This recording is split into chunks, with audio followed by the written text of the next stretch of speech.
Hi, folks. Atomic Ecology Meets is back with a new episode. And this week, I had a really nice discussion chat with a dear friend and colleague from my time in Canada, Dr. Kurt Samways. If you are fortunate enough to know Kurt, you'll know why I was excited to look forward to this discussion. If you haven't met Kurt before, well, you're going to have a little bit of time, or you're going to spend a bit of time in his presence for the next 55 minutes or so. And I hope you enjoy it just as much as I do. Kurt and I go back quite a ways, and we chat a bit about that and a bit about his really interesting and effective applied work in fishery management and fish conservation, particularly as it pertains to Atlantic salmon. I hope you enjoy the webinar. I hope you enjoyed the chat, and stick around till the end and I'll talk to you about some new offerings we have coming out through Atomic Ecology at the moment. Okay, everybody. So I'm very pleased to be joined today for our second Atomic Ecology Meets webinar by Dr. Kurt Samways. And Kurt and I actually go back quite a ways. It probably doesn't feel like it to us, but as time keeps moving on, we're going back further and further, you know? Yeah. When I first landed in New Brunswick on a snowy campus in early April with a kid in a car seat and Grace walking around with me trying to find our way around, we were met by this big, happy, smiley face somehow wandering around in shorts in -20 to welcome us into New Brunswick. And Kurt and I ended up sharing an office for a while, sharing a lab for a while, and yeah, we've been working closely ever since, really. We're Yeah. co-supervising multiple students. And one of the amazing one of the many amazing things that Kurt has done for the time I've known him is he's one of the first people to. I've seen some people who started a postdoc before they finished their PhD, but Kurt had actually started a full research program before he finished his PhD. And this amazing program that he's been instrumental to in the Bay of Fundy, trying to restore some of these really imperiled Atlantic salmon populations. To make things a little bit more standard, I guess. So it should also mention that Kurt is an associate professor at the University of New Brunswick in St. John. Up till very recently, he was a Parks Canada research chair. I don't know where the situation is with that title at the moment, but Yeah. Parks Canada research chair with a phenomenal applied research program focused in Atlantic Canada, but really applicable right across the globe. And yeah, with that, I'm going to stump up and pass over to Kurt. And we'll do our usual thing of sort of after Kurt's going to give his talk, everybody can go away, have a cup of tea or whatever, and then we'll come back and have a little chat amongst ourselves about salmon and isotope and research and what works and what doesn't. And all right, I'm definitely going to be quiet this time. So with that, hand it over to Kurt and take it away, mate. Perfect. Well, thanks so much, Brian. Yeah, it's amazing how long it is has been between us, and yeah, you touched on, I guess, some of the work we do, and today I really want to focus on this applied aspect, and I am going to touch on some of that salmon research that we do, but really I want to try to touch on or show some of the breadth of the different applied questions that we tackle, but more importantly, I think that stable isotopes can help with. So, um, you know, stable isotopes allows tissues to act as natural integrators of habitat, diet. It allows us to understand things across scales that we maybe not can't directly observe. Helps us identify key habitats, subsidies, areas worth protecting, and understanding indirect effects of land use, flow restoration. So there's lots of things that it can do. And so there's lots of questions that my lab is asked, that we're asked as ecologists, managers are asked. And those questions aren't necessarily about what's happening right at this moment, but quite often it's about where organisms have been, what have they been eating, how systems have changed over time. And what I love about stable isotopes is that there's many other traditional tools that give us snapshots, but they're often limited in the spatial or temporal scales that we're often asked to work in. And so stable isotopes, to me, is really powerful because they allow us to integrate ecological information over those scales. And for me, the key to using stable isotopes effectively isn't necessarily starting with the isotope. That may be controversial, but to me, it's not about starting with the isotope. It's really about starting with the question. And once you have that question, and once we know what processes we want to understand, we can decide whether isotopes are acting as tracers, are they acting as an archive, are they some sort of spatial tag or indicator. And that framing, then drives the design and interpretation of the study. And so, what I love about stable isotopes is the same isotope theory of different questions.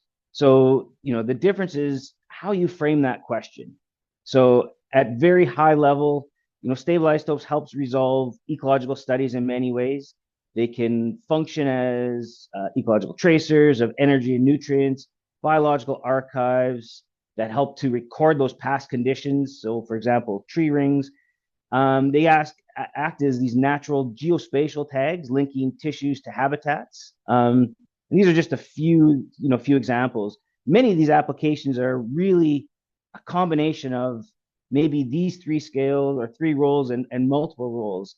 And stable isotopes, allows us or gives us information packed within these mechanisms and allows us to answer really all kinds of environmental questions. So these are just, again, a few applications of stable isotopes that we use in my lab. And of course, there are many, many more. But I'm going to use these kind of three examples as almost like case studies of how stable isotopes has helped my lab tackle conservation, restoration, and management type questions.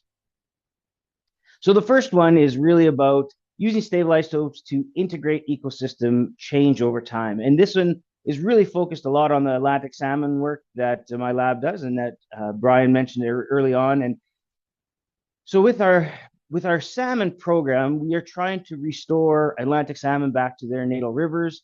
The population that we work on is critically endangered. It's protected under the Species at Risk Act here in Canada.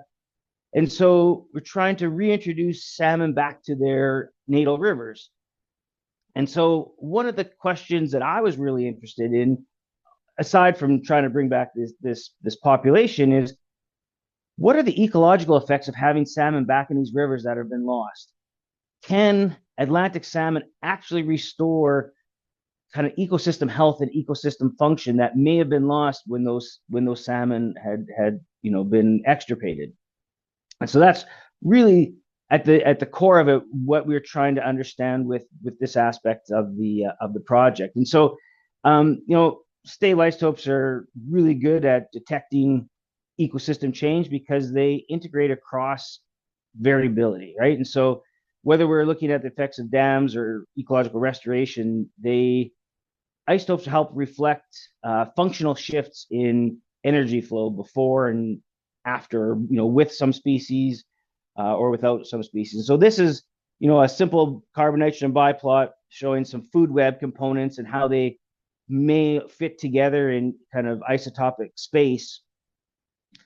But then when you add a new resource, a new source, in this case, when we bring salmon back to the river, how might that ecosystem, how might that food web change? How does the function of that food web change now that there's a new source? And we know that salmon are tremendous ecosystem engineers. They play a big role in ecosystem function. And so we wanted to see, can bringing salmon back, artificially putting salmon back in the river to restore them, does that change how river systems function? And so, just to give you a bit of an idea of where we're working, this is a map of Atlantic Canada. There's a number of different parks that we work in, but in particular, this study was focused on Fundy National Park, kind of in the southern part of New Brunswick. And so what we did is we looked at a few rivers in the park that traditionally had salmon. The nice thing about these rivers is they all have a natural waterfall barrier, so we can look at with and without salmon. We can look at areas with and without salmon, with and without these marine-derived nutrients to see how salmon are affecting the ecosystem. And so here we're looking at first the Upper Salmon River, where we're looking at both resident fish, resident salmonids, primarily brook trout and Atlantic salmon. They're kind of at the top, and then below that is the food, so the invertebrates. And really, we can look at with and without these two different sites, with and without salmon, and it makes sense. The fish are about a trophic position above their food source. That all tracks, and there's some variability. So that was good. That made sense. We weren't doing something crazy there. And then we could look at it after we had put these salmon in, or after some of these fish started returning. And so the black dots are the isotopic is the shift in this food web. So we see not only the juvenile salmon or the salmonids shifting, but even the invertebrates. So there's a fundamental shift towards that new resource. And what's great is, so we have this in the Upper Salmon River. The Point Wolf River is a neighboring river which should have salmon, has a natural waterfall barrier, is essentially a replicate, if you will. But when we first started, we were only working in one river, and so we could use this as both a kind of an upstream downstream control, but a spatial control. So everything is, all things being equal, in these areas where their salmon, salmon should be, they weren't, and so really we don't see that same temporal shift. So salmon were definitely causing some sort of ecosystem shift, and so that's great. From a research or a perspective, great. We see this shift. Kate was very happy with her masters that she saw some result. But for me, and working with Parks Canada, from a management perspective, how does this matter? Who cares? Great, we see this shift, big deal. But what's nice about this is, from a management perspective, this is an integrative aspect of restoration. So here, stable isotopes are acting at the scale of the whole ecosystem, and they're happening over biologically relevant timeframes. And so this allows us to evaluate this idea of function, not just in the presence or absence of a particular species, but within the context of the park. And so with this, we can actually start to calculate some metrics. In this case, we looked at a couple of layman's metrics: standard ellipse area and geometric convex total area. And the standard ellipse area is really corrected for small sample size, but it helps us quantify the range of resource use by a community. Whereas the total convex area, that can be used as a proxy for diversity within each community. And so larger values suggest a larger range of nutrient sources, or a larger breadth of usage within the community. And so because we have this control and impact, so without salmon, with salmon, in two rivers, the Upper Salmon having salmon restoration initiatives, Point Wolf having no salmon in that river, we hadn't started working there yet. So if we look at the standard ellipse area, that provides that estimate of isotopic niche width.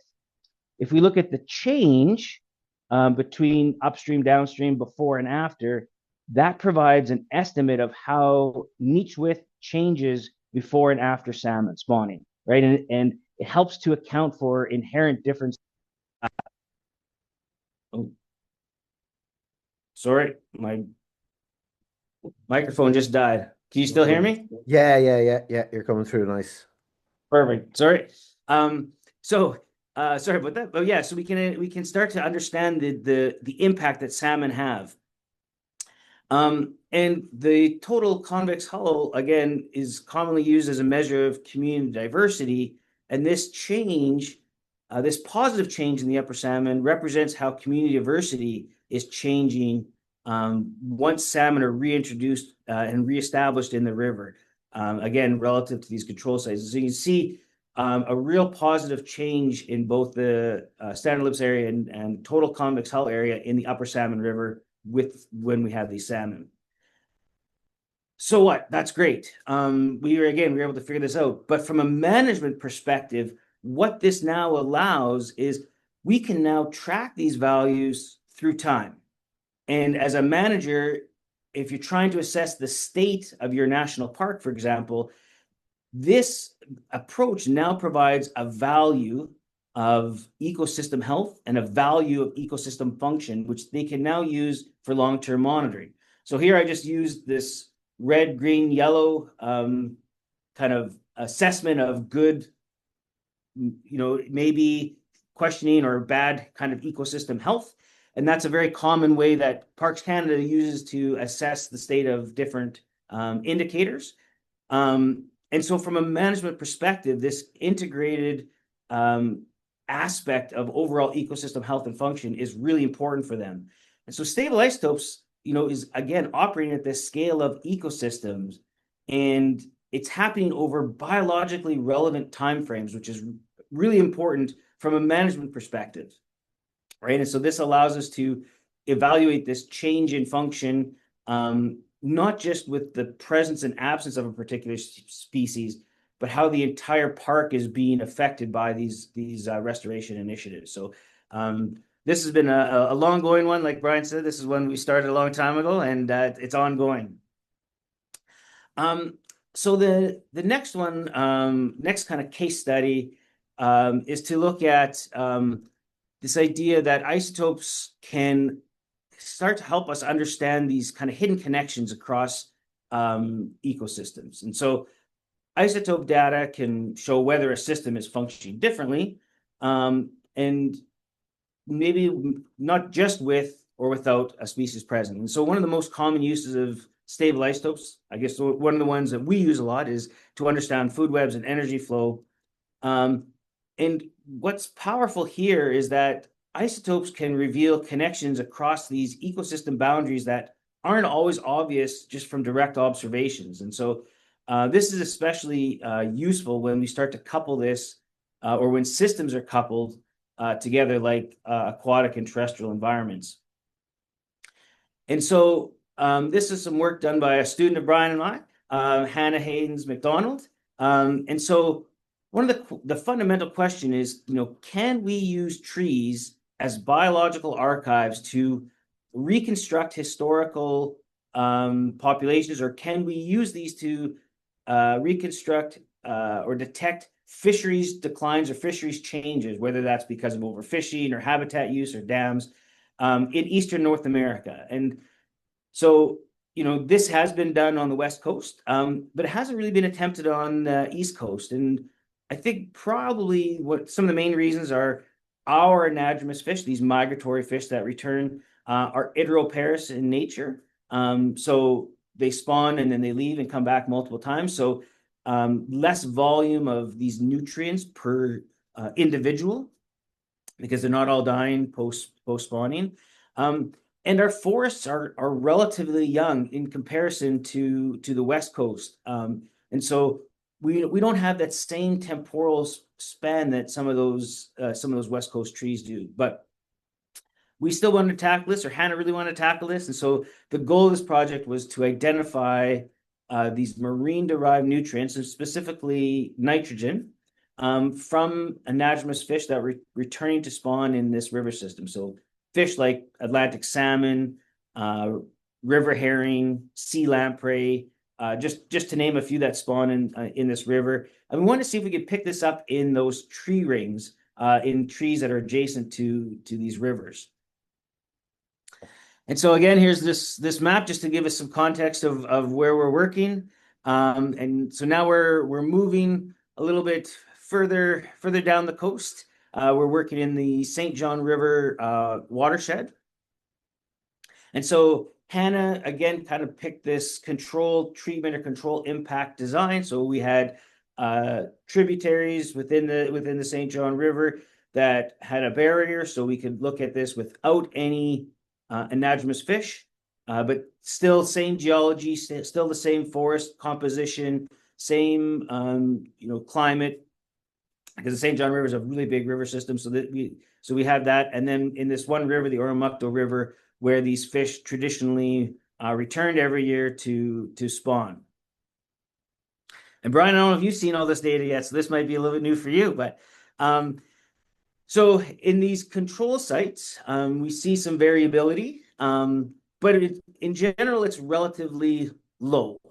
So very low nitrogen values. And the other thing you can see is the age of the trees are not very old compared to some of those trees on the West Coast.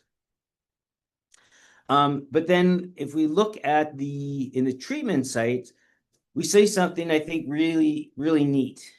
And so again, we see some temporal variability, and then we see this big decline, and we start to see some sort of what I would call almost recovery, at least isotopic recovery.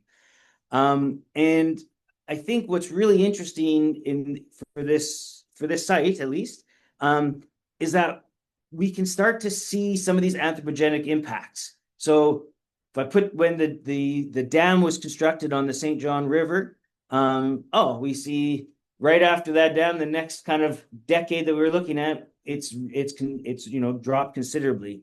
And to give you some context, here's the St. John River Basin. It's very, very large. There's that yellow bar outlined in black, and that's where this dam, the Mactaquac Dam, is located, and it's the lowermost dam on the river. And so obviously that had a major impact on anadromous fish, not to mention overfishing and all the other anthropogenic impacts, but that had a really big impact on anadromous fish. And so it looks like we're actually picking up the effects of the dam in these tree rings. The other thing that happened simultaneously just after the dam went in was that they realized they were having a big impact, and so they tried to manage the river ecosystem for at least some of the species, and in particular, river herring. So out here we call them Gaspereau. It's blueback and alewife river herring, and so they were managing to increase that population. Less just from an ecological perspective and more from an economic one, to try to supplement some sort of a lost fishery.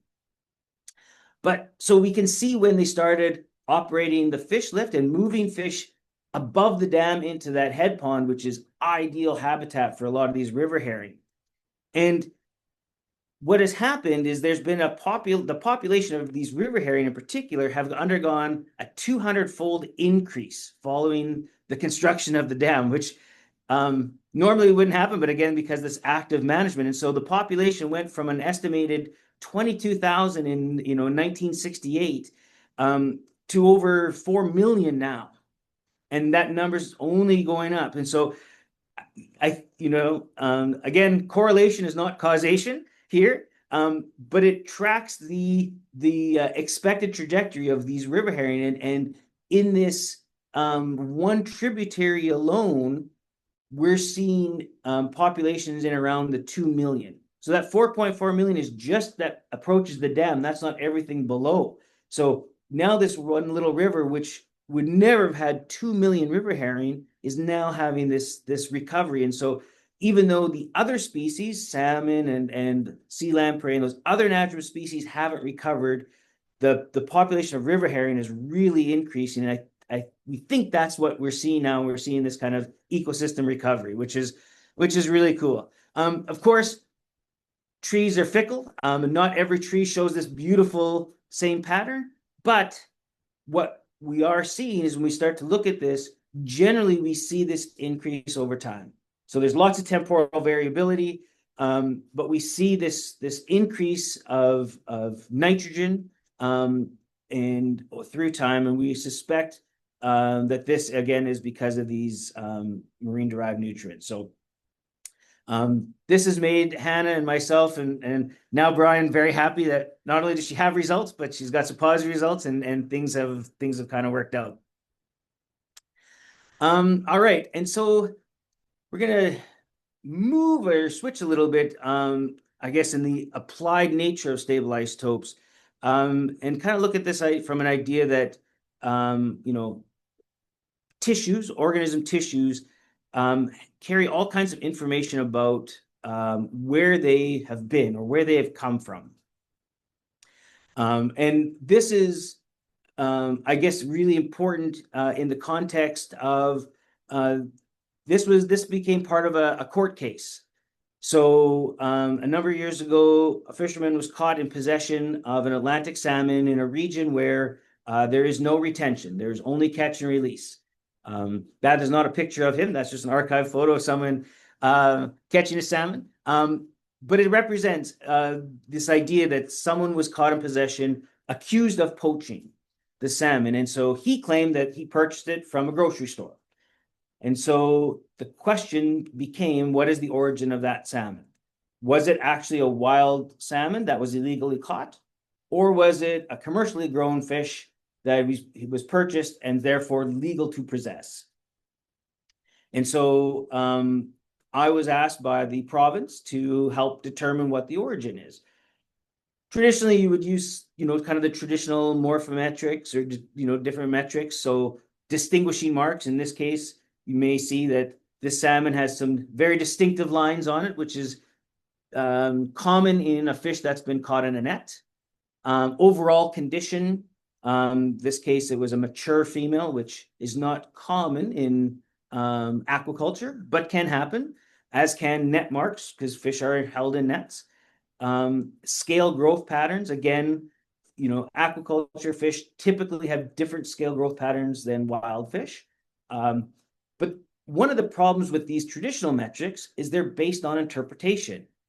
And so even though I may be deemed an expert, which is kind of laughable sometimes, but it opens it up to reasonable doubt because it's based on interpretation.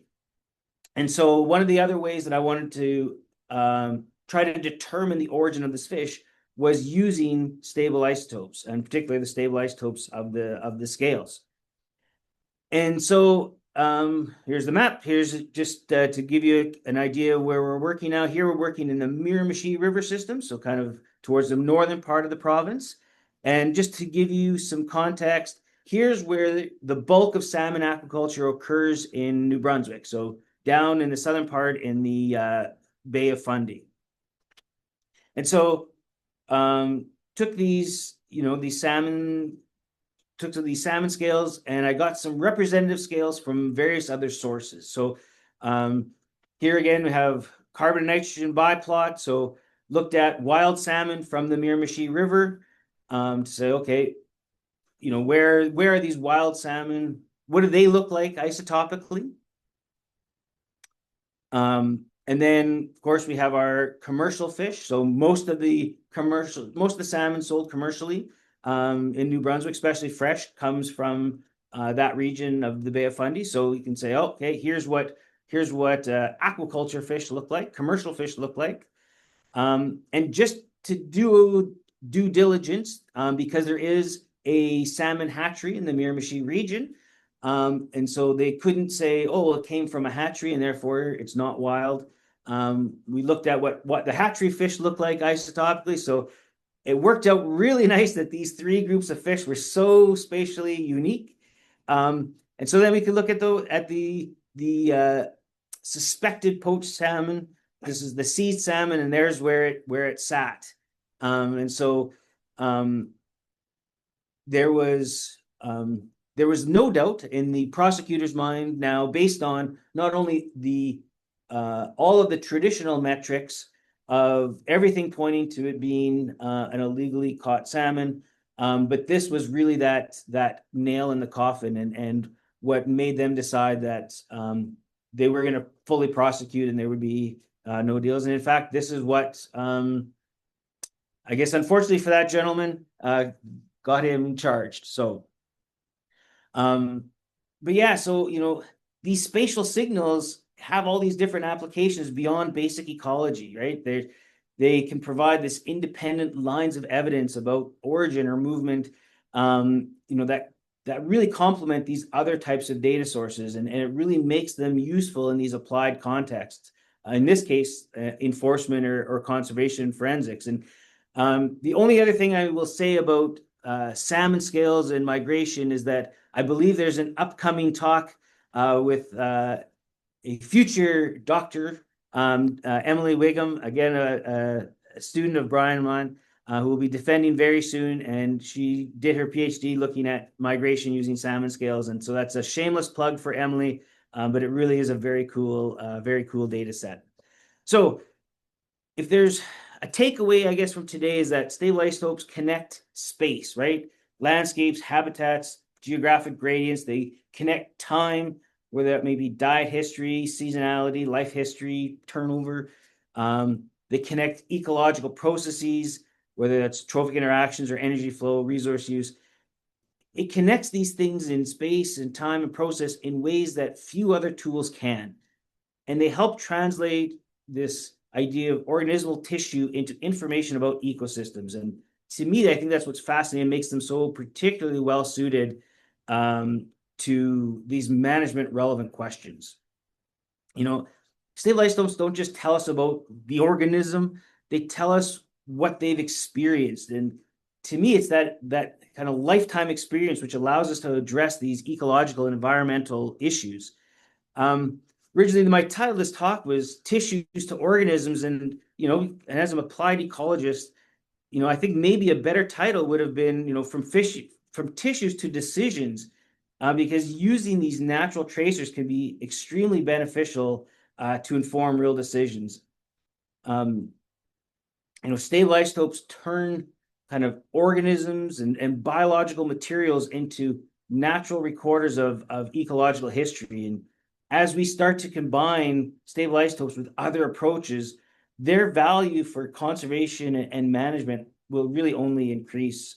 And I guess as a more of an ecologist than a chemist, to me, the real power doesn't lie in the chemistry, because that's not where I focus. But to me, it's the questions that they allow us to answer, and that's what really gets me excited about stable isotope ecology. So I will end it there, and thank you very much. That's absolutely beautiful, Kurt. I'll give you a little. Unfortunately, this is the one drawback I think of this way of doing it is that there's no way to get the correct, the suitable amount of appreciation across, you know? Yeah, no worries. Um, yeah. No, that was absolutely fantastic and a really nice synopsis of isotopes applied to your work. And I I swear I didn't pay you. We didn't have an agreed upon script here, but I've spent the last week or so writing up different ways that isotopes as a tool for management decisions and things like that. And this could not have worked out any better, to be honest, from that front. So, Perfect. all right, we're gonna take a little pause here. Hi, folks. Brian here again. Hope you enjoyed that webinar from Kurt, and I'm sure, well, if you're still here, you appreciate it just as much as I did and understand why I was looking forward to it so much. Kurt touched on some really nice applied uses of stable isotopes. Stop myself before I say applied applications. Uses of stable isotopes to estimate food webs, individual resource use, assign salmon to particular habitats or resources. That last little um, perspective he gave from the court case. All of these applications are covered to some extent in the two courses that I run here through Atomic Ecology. You can see them over here beside me on the screen if everything's working. And both of these courses are based off material that I've developed over 10 years of training new scientists to use stable isotopes and hopefully training them to use stable isotopes correctly and well. The first course here focuses on what I've termed the essentials of stable isotope ecology, everything that I wish I knew when I started out in this field, but it took me 20 years to learn.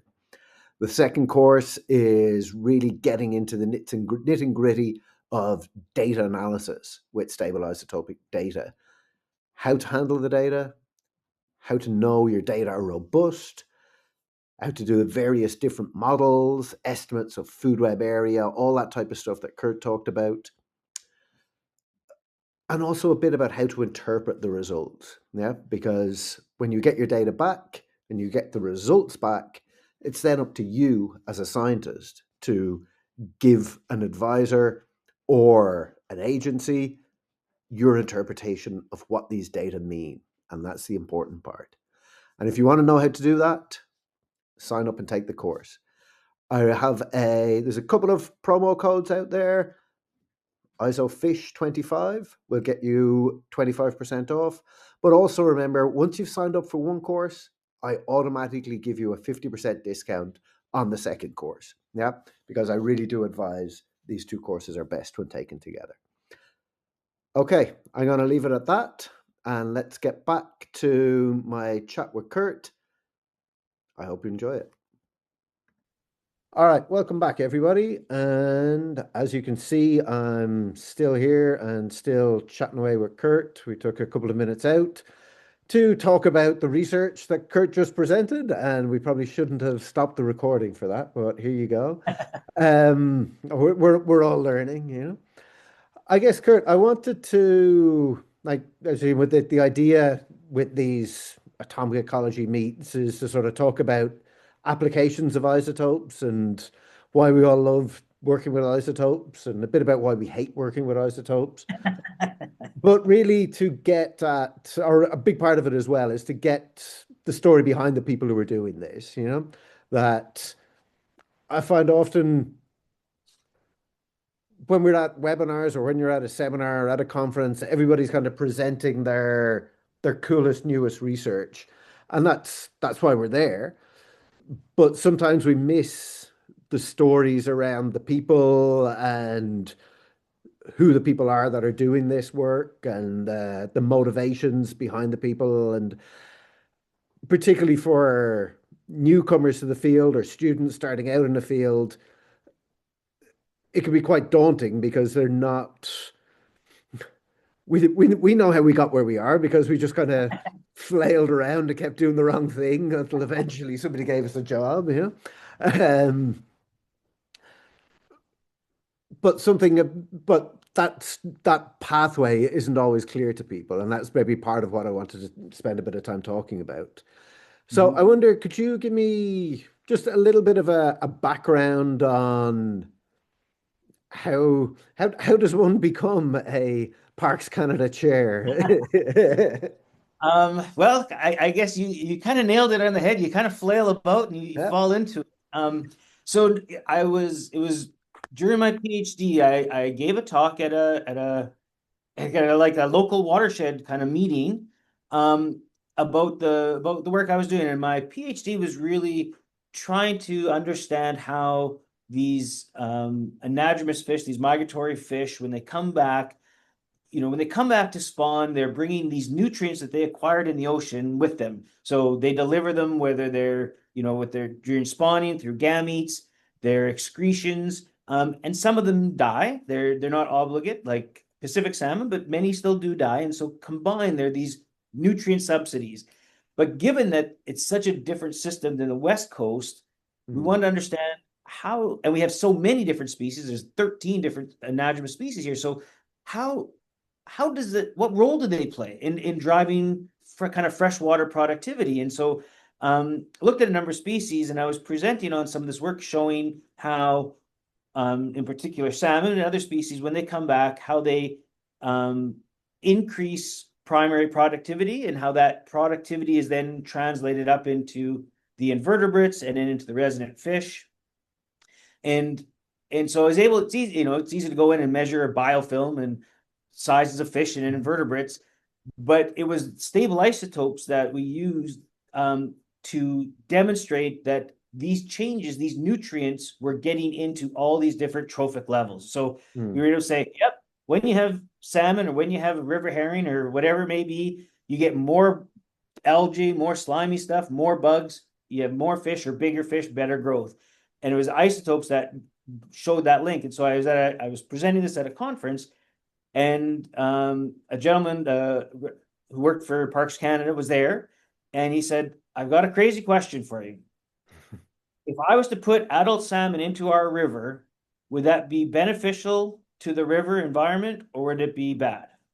And so that led the conversation to saying, well, I think it would be good because these nutrients, Yeah. and it allowed me to do some small experiments, working with them and their restoration initiative because they were growing salmon and putting adult salmon back in the river to kind of mimic wild returns. And so this was a great experiment to say, oh, do these artificially reared salmon function the same way in a natural river?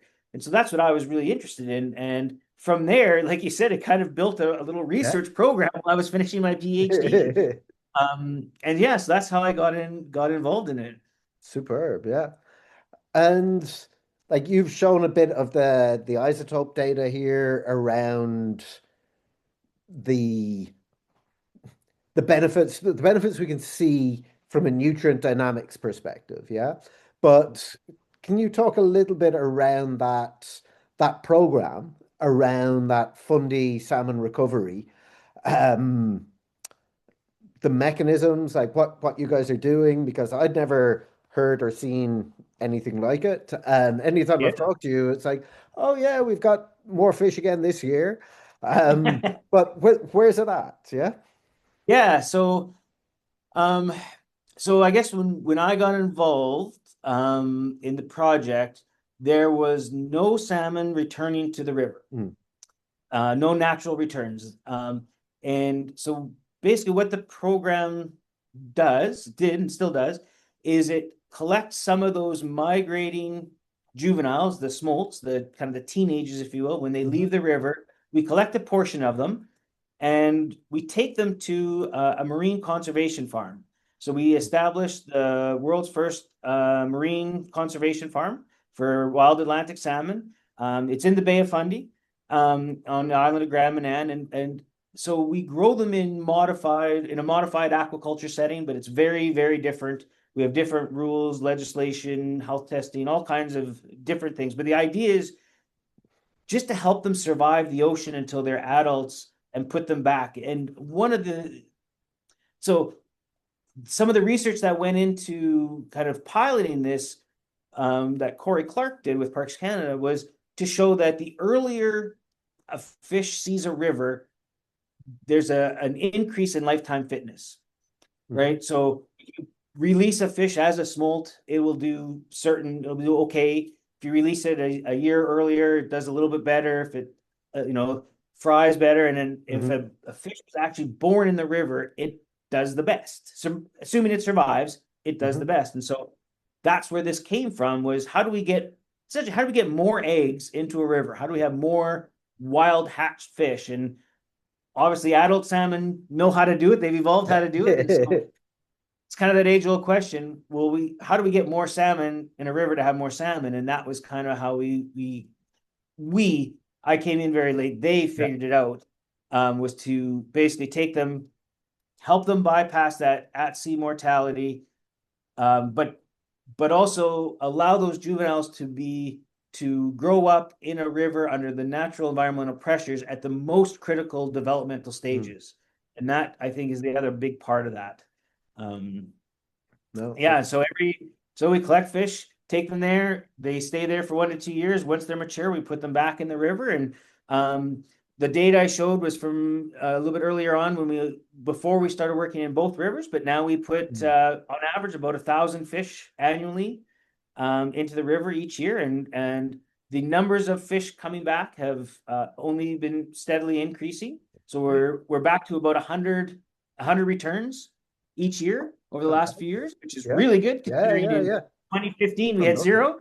Yeah. Yeah. Yeah. And so now we're starting to track some of these fish in the ocean, and we use some acoustic telemetry. And last year we tagged 28 fish, and we actually got 5 of them back Wow. complete. So Yeah. 5 out of 28, which is a really high return Yeah. rate. Yeah. So it's the first ever full ocean migration of Amazing. a post-spawn fish in the Bay of Fundy. And they went all the way down to the southern part of Gulf of Maine and all the way back up, which is really Wow. cool. Huh. Yeah. Yeah. We're doing it in a year, but so yeah, it's been great. So we're seeing all the positive effects that we would hope. So more adults returning. We're seeing more juveniles being produced, so the numbers of juveniles in the river is going up. We're seeing higher primary productivity, higher secondary productivity. So yeah, we're seeing all those effects now. Yeah, that's amazing. And Yeah. it's I'll include a little link in the show notes, as they say, to the website for that. And you've got some stuff online with amazing videos just sort of showing the breadth of different groups and different agencies that were involved in this, all the way from local regional governments through to aquaculture facilities, through to watershed management groups. It's a First Nation. phenomenal example of what can be done when everybody is kind of pulling together in the same aim, with the same aim, with the sort of healthy systems being everybody's shared objective, you know? Yeah, I mean, we're seeing amazing results. I think to your point, that's still our biggest result is to get Mhm.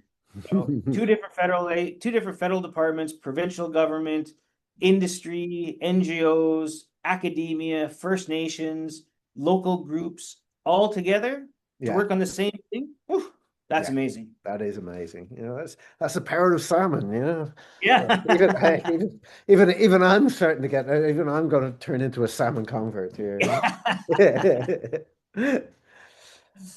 All right.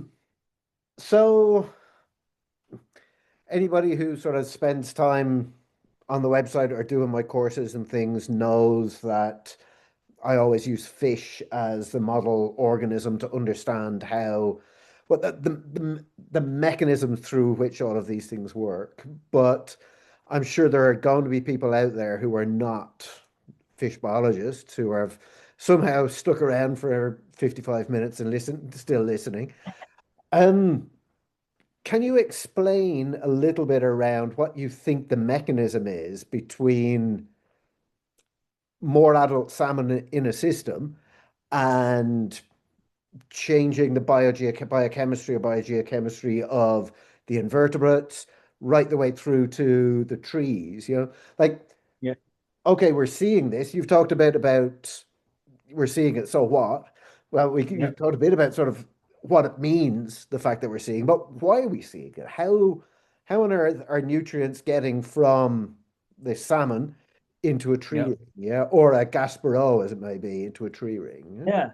Yeah. So I guess there's kind of two mechanisms, I would say. So, and the the mechanism or the predominant mechanism and the degree or the impact of that mechanism, if you will, maybe, or maybe the degree to which we see it is mechanism dependent. When I say there's two kind of mechanisms, there's an indirect and a direct kind of Mhm. pathway.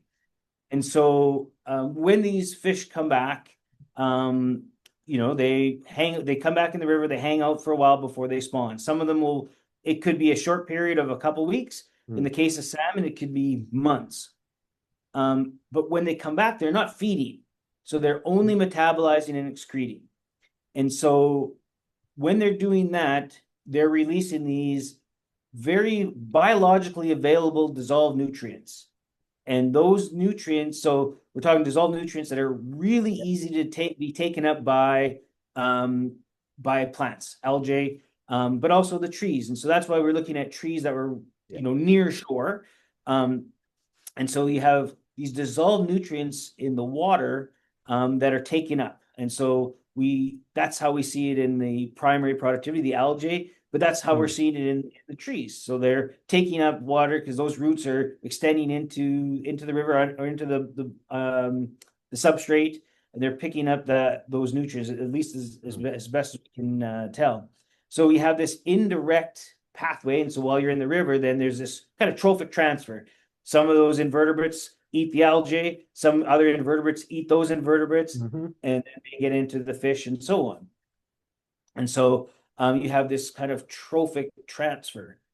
But the other way is direct consumption. And so again, you have these little packets of food that are being delivered, these eggs. And some eggs, like we're talking about, say, a rainbow smelt or a sea lamprey, they're very, very small. And so most invertebrates have jaws big enough to pierce them and eat them.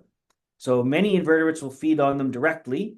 And so now you have direct consumption. So some invertebrates are feeding on the algae, some are feeding directly, some may be doing it both. And so you can really get this uptake there. And then, of course, fish will eat other fish eggs. They'll eat their own fish eggs within their species.